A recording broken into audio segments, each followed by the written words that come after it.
I feel like we've gotten so infatuated with super shoes and maximum technology that we've forgotten what a good running shoe feels and looks like. Today, we're gonna talk about the Mizuno Wave Rider 29 and give you our review of this daily trainer.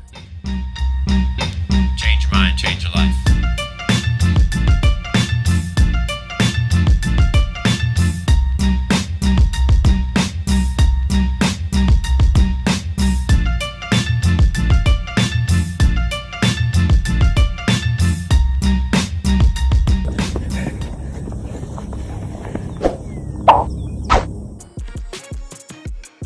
The Wave Rider comes in right around 9 ounces or so for men's size 9.5. My men's size 10.5 came right under that 10 ounce mark, about 9.7 ounces. The stack height is a 38 millimeter stack in the heel and 28 millimeter stack height in the forefoot, giving us that 10 millimeter drop. Now it's a little higher than what I'm used to, but when we get into kind of working out and strength training, I think you're gonna see that it actually helps out quite a bit. So as usual, we're gonna get into the upper, we'll go into the midsole and the outsole, and by the end of this video, you'll know if this is something you just gotta have. All right, guys, so starting with the upper, Mizuno has provided us with an engineered mesh upper. And if you take a look at this particular shoe, it is a great looking shoe. They come in tons of different colors, and so you can be out there in any color, style, and profile. And so I really like the look of the shoe. If we actually talk about the material itself, and the fit of the shoe, I wear a size 10.5 and I was able to get a 10.5. The only challenge I had was with kind of the cinching down and the toe box. There's definitely room in here. You've got plenty of depth, you've got plenty of width. In fact, so much so that you can kind of tell I've had to cinch it up a little bit and it was a little bit sloppy.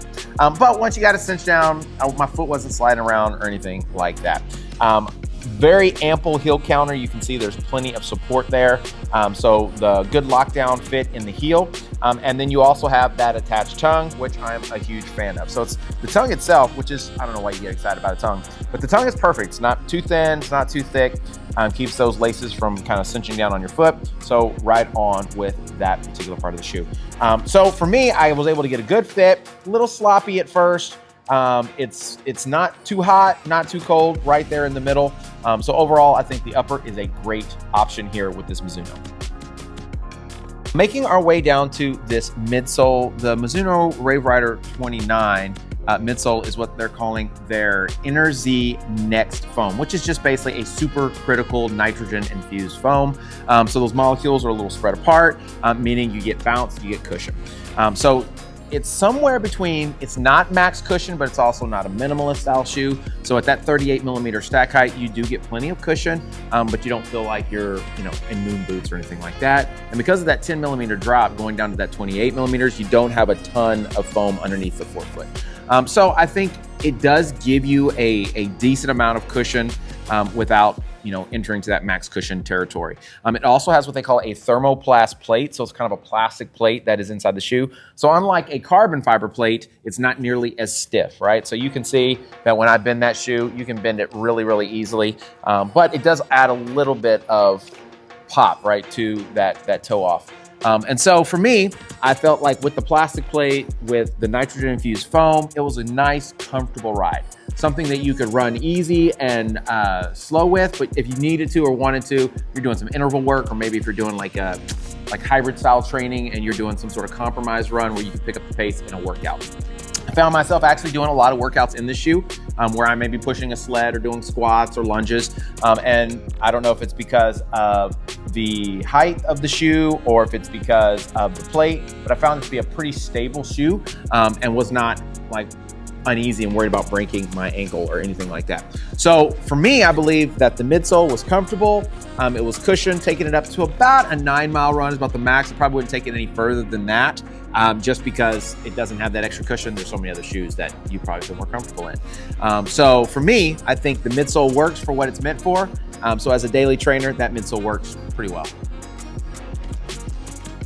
All right, guys, last but not least, we have the outsole. So Mizuno is giving us their Carbon X rubber, and so one thing you can see very clearly is it has plenty of coverage. And this thing it's pretty grippy. I mean, it locks in. Been able to run pretty much anywhere I run, whether it's wet, it's been dry, whether it's been on asphalt or concrete, pushing sleds on the turf, on the carpet. grip has been legit. So they did a great job with this rubber. And because of all that coverage, it really does help to protect that foam. And so I feel like you're gonna get a lot of miles out of this shoe. All right, so what is our final verdict on the Mizuno Wave Rider 29? Well, I like the upper. I really dig the midsole. It's comfortable. It's nothing special. It's nothing that's gonna like make you run, PRs or anything like that, but it's comfortable and it gets the job done, and you can do a myriad of different types of runs and workouts in them. The outsole is awesome, really great grip, and I think it's gonna give you a lot of life in the shoe. So I think you kind of figured out we like this shoe.